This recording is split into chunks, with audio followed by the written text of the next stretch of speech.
Odisha home guard परीक्षा 2025 देखंतु आपनकर जो ओडिशा होमगार्ड परीक्षा होची सेही लिखित परीक्षा रे आपनकर 30 मार्क रो गोटे रचना लिखन आसुची जोंतरे कि आपन जे कोनोसी गोटे रचना लिखिबे सेठी जो आपन चार पांचटा ऑप्शन देइतबो से मध्यरु जे कोनोसी गोटे रचना आपन लिखिबे जहा कि आपनकर 30 मार्क रो रहिबो एवं जेहेतु एबे आषाढ़ मास चलीची बा रथ यात्रा ऋतु अछि तो रथ यात्रा रचना आसीबार निहाती भाबरे आपनकर अनेक संभावना रही अछि। आजिर भिडियो रे आमे आलोचना करिबा जे रथयात्रा रचना आमे किपरि भाबरे लिखि परिबा।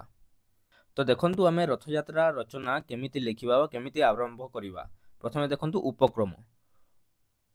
रथयात्रा हिंदू मानकर एक प्रधान पर्व। एही पर्व प्रायतः ओडिशार समस्त स्थान रे पालन करा जाय थाए, मात्र पुरी रथयात्रा हेउची विश्व प्रसिद्ध। एही यात्रा को गुंडीचा यात्रा बोली मध्य कुहा जाय थाए। एही दिन 3 दिन मंदिर गर्भरु बाहरी बड़ दांडरे श्रद्धालु भक्त माननकु दर्शन देइथांती। एही पर्वरे आषाढ़ मास शुक्ल पक्ष द्वितीया तिथि रे बलभद्र भौणी सुभद्रा और महाप्रभु जगन्नाथ श्रीमंदिररु बाहरी माउसी घरकू बा श्री गुंडीचा मंदिरकू कुणिया जाइथांती और दशमी दिन बाहुड़ा होइथांती। तापरे देखंतु रथयात्रार ऐतिहासिक कारण। अनेक दिन तलर कथा जाराशवर बोली जने व्यक्ति श्री जगन्नाथଙ୍କୁ ନେଇ ଘଞ୍ଚ ଜଙ୍ଗଲ ମଧ୍ୟରେ ରଖି ପୂଜା କରୁଥିଲେ।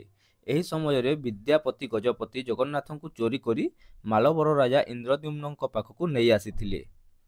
ଜାରାଶବର ଭଗବାନଙ୍କୁ ଖୋଜି ଖୋଜି ହତାଶ ହୋଇଗଲା, ହେଲେ ଶ୍ରୀ ଜଗନ୍ନାଥଙ୍କୁ ପାଇଲା ନାହିଁ। ଶେଷରେ ଠାକୁରେ ପୁରୀରେ ଅଛନ୍ତି ବୋଲି ସେ ଜାଣିପାରିଲା, ମାତ୍ର ସେ ନିଚ ଜାତିର ହୋଇଥିବାରୁ ରାଜା ତାକୁ ଦର୍ଶନ କରିବା ପାଇଁ ଅନୁମତି ଦେଲେ ନାହିଁ।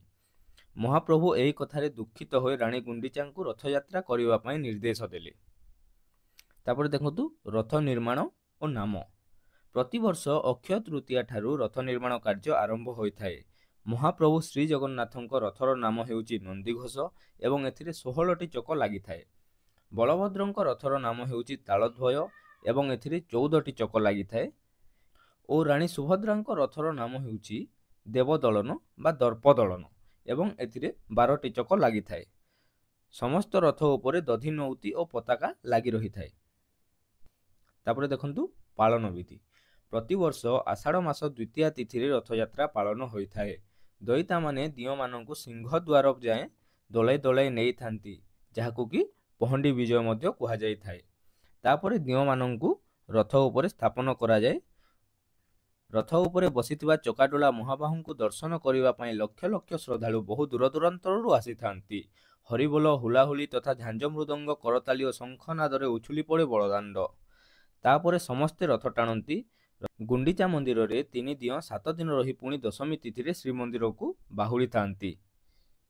तापरे देखंतु रथयात्रा कालीन अन्यान्य कार्यक्रम। रथयात्रा समय रे पुलिस विभाग तथा स्वास्थ्य विभाग अति तत्परतार सहित लोकंक सेवा श्रृंखला को बजाय रखिबा पई प्रयास करिथांती। चोरी चकारी तथा अन्यान्य असामाजिक कार्य जेमिति न हेबो ता उपरे विशेष गुरुत्व देइथांती।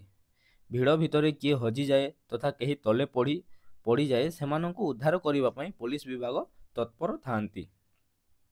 तापरे देखंतु हमर शेष कथा बा उपसंहार। पुरी रथयात्रा हेउची ओडिया जातिर गोटे बड़ पर्व। एही पर्व को जाति धर्म वर्ण निर्विशेष रे समस्ते मिलिमिशि पालन करिथांती। एही महापर्व समग्र मानव जाति को प्रभावित करि पारुथिबारु ओडिया जाति आज गर्वित। तो बंधुगण ये थिला आपनकर रथयात्रा रचना। आशा करूची भिडियोटी आपण माननको भल लागिथिबो। भिडियोटी जदि आपण माननको भल लागिताय ताहले भिडियोटी गोटे लाइक करंतु, सांग माननको सह शेयर करंतु एवं ए जाय जदि चैनल को सब्सक्राइब करनाहांती ताहले चैनल को सब्सक्राइब करंतु और बेल आइकन को ऑल रे सेट करंतु, जहा फल रे हमर प्रत्येक भिडियो नोटिफिकेशन आपनको सर्वप्रथमे मिली पारिबो।